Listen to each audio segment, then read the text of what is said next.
dude. Hey everybody, welcome to the Dex, where we cover trivia. Yeah, where we cover trivia and battle strategy for a different Pokemon each Yeah, week. dude! I'm PokeKellz, and before we go any farther, what the heck are you doing? Sorry, I'm just too excited. We're doing Dragonite this week. We are? Yeah. Yeah, dude! It's Dragonite. Yeah! Yeah.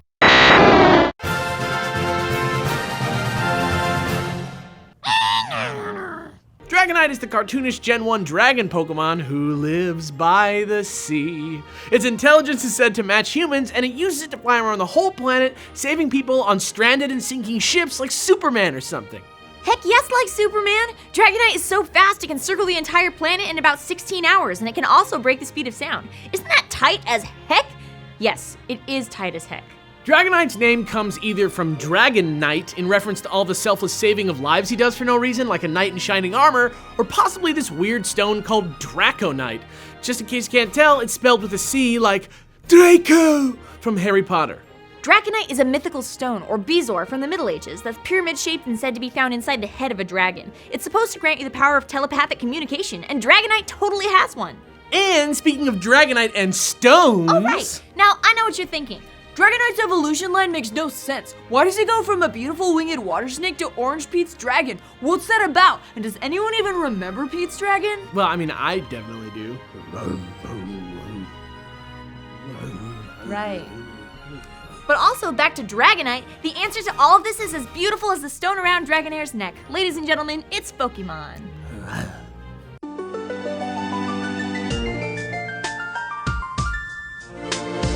This week's myth takes us to the folklore of Korea, where dragons don't start out as dragons, but rather as something called an imugi, which is literally the key to Dragonite's whole evolution line. An imugi is a serpent that lives in rivers and caves and wishes with all its might that someday it will be a real dragon. They live a super long time, so seeing one is incredibly good luck and grants you long life too. Yeah, and the imugi's lifespan is long for a reason. Apparently, after it survives 1,000 years, a beautiful jewel called a Yuju falls from the heavens, and if the imugi catches it, it gets to be a true dragon for the rest of its life. Isn't that awesome? What an amazing thing to finally become what you've been striving to be for 1,000 years. Yeah, and the best part is how it all ties in. Dratini's the imugi, which evolves into Dragonair after a super long time, but then the Yuju's there, too, on his neck and his tail just before he evolves into the noble, the awesome, the true dragon, Dragonite. Pokemon achieving their dreams, dope stories, and realizing things are better designed than they originally seemed. See, this is exactly why we make this show, man. I love my job.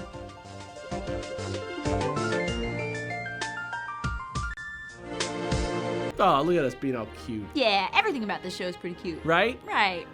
What? Wrong! Because now it's time to find out how to crush your opponent with Dragonite, Gen 6 style. Battle strategy, go! Pokemon!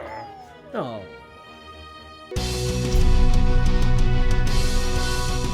Dragonite is awesome. He always has been awesome, and he always will be awesome.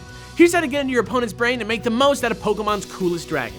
Start with an adamant one, and super train it in attack and speed. Now, a key component to any Dragonite set is its hidden ability Multiscale, which halves all the damage taken when you're at full health. Did you grab that event Dragonite a few weeks ago? Good, because it has Multiscale. The classic way to use Dragonite opens with Dragon Dance, a single turn attack speed boost that immediately turns Dragonite into a sweeper. This set takes that to the next extreme with a hold item called the Weakness Policy.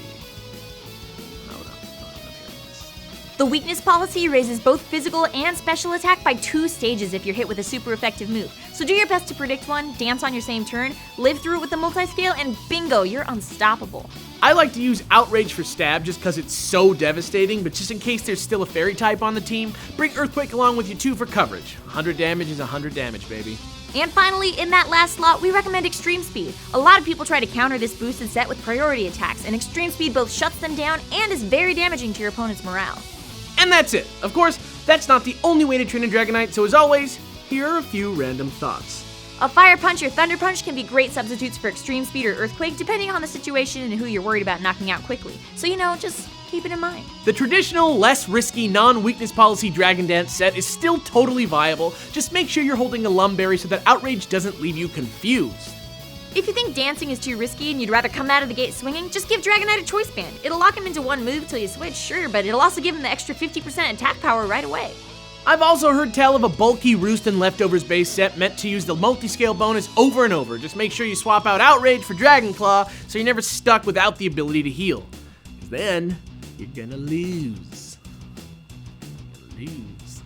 And that's it, Dragonite, the dragon Pokemon of all dragon Pokemon. So cool. If you like what you see, why not subscribe or even ring our weird little bell guy? Or if you already are subscribed and want to do more to support us, head over to patreon.com/thatonevideogamer for some great donation incentives. Or if you want some cool stuff for your own animal sidekick, head on over to barkbox.com/TheNationalDex to sign up, support us, and get an extra month of BarkBoxy goodness for free. For the other most popular Pokemon dragon, click here for Charizard, or here for another great dragon myth about Ampharos. I'm PokeKellz. Yeah, dude. Tune in next week for another aromatic episode of The Dex.